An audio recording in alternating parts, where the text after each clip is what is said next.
Rightio, Baden. Now let's talk about this wonderful block you've got here underneath the hills. Beautiful part of the world in Staveley. Overall, tell me about the farm. Okay, we bought this 12 years ago. It's a dairy support block for our dairy farm a few k's away. 160 hectares, and it is reasonably intensively farmed, but we also live in an area called Springburn, very aptly named, and so we have a lot of water issues on this place. We have a lot of drains, a lot of wetlands. The previous owners never worried about it, they just grazed everything. That wasn't feasible going forward, apart from not being allowed, it just doesn't work.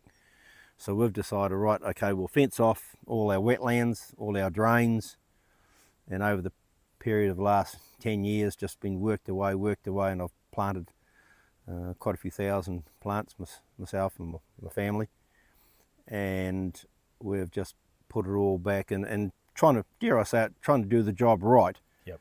We know that at the end of the day it's reasonably high intensity, and we've got waterways. Let's actually make sure that we're not making the environment worse. Yep. Rightio. So the existing stuff, I know most of it was buggered, but some of it's survived and started thriving again. Yes, we've got the only natural snow tussock left on the Canterbury Plains, so we're told by ECAN, and they were very keen to get it fenced off, which suited us. So we've fenced off all the natural snow tussock, and there's a whole pile of manuka there, which is, not much. It's natural again, which is a bit rare these days, and a whole pile of other quite endangered species down here. So fenced all off and made more area into the wetlands more available, and replanted it out in similar species like that, to just trying to get back to where this area originally was. And you're getting some pretty exciting sort of results as far as some of your monitoring goes, and some of these plants that are traditionally good at stripping nitrates out of water, they're doing the job. Yeah, we part of the Ashburton Forks Catchment collective here, and this farm in particular, I've been quite keen to see the effects of water going through our wetlands. So we test at the top of our wetlands and we test right at the bottom, and by and large we've had like 50 to 70% N losses. Wow. N reductions and because of gone through our wetlands. It's been quite spectacular what's actually happened here on this farm.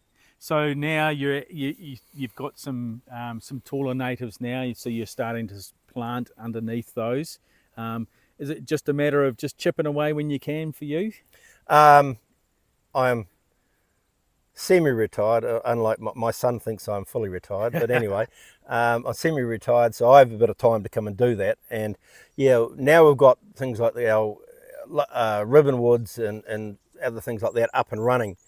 We can actually come and plant underneath the more, dare I say, mature sort of type trees like cockatias, totras, wow. Awesome. That sort of stuff. We're trying to get all that underneath the established plants and get them up and growing. And my aim is,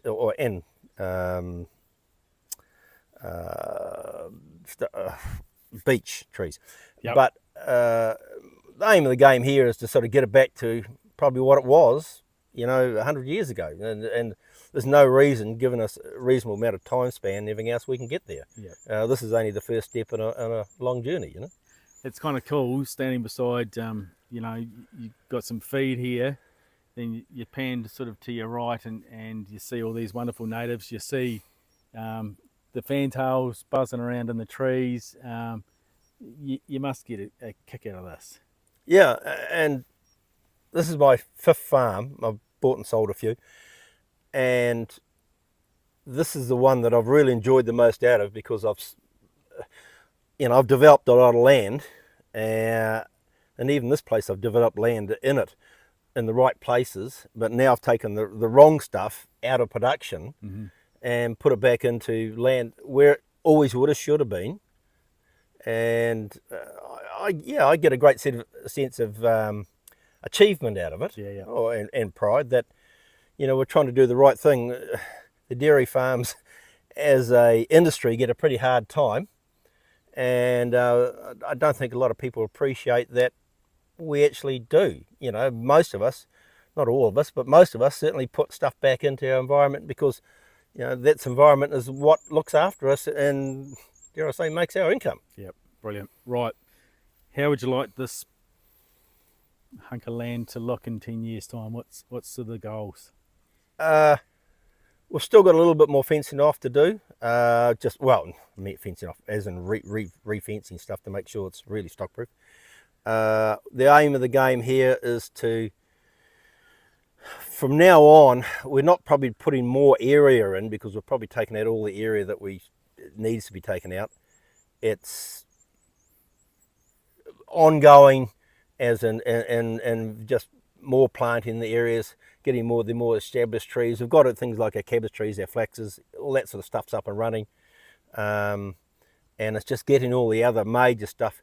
And the aim of the game is, as I said, just have it really good. We're doing it, making sure it's all fully planted off. We've got a barrier between waterways and our pastures or our crops, which we're doing, and really keep those nitrates out of the water scheme. Awesome. Keep up the good work. Thank you.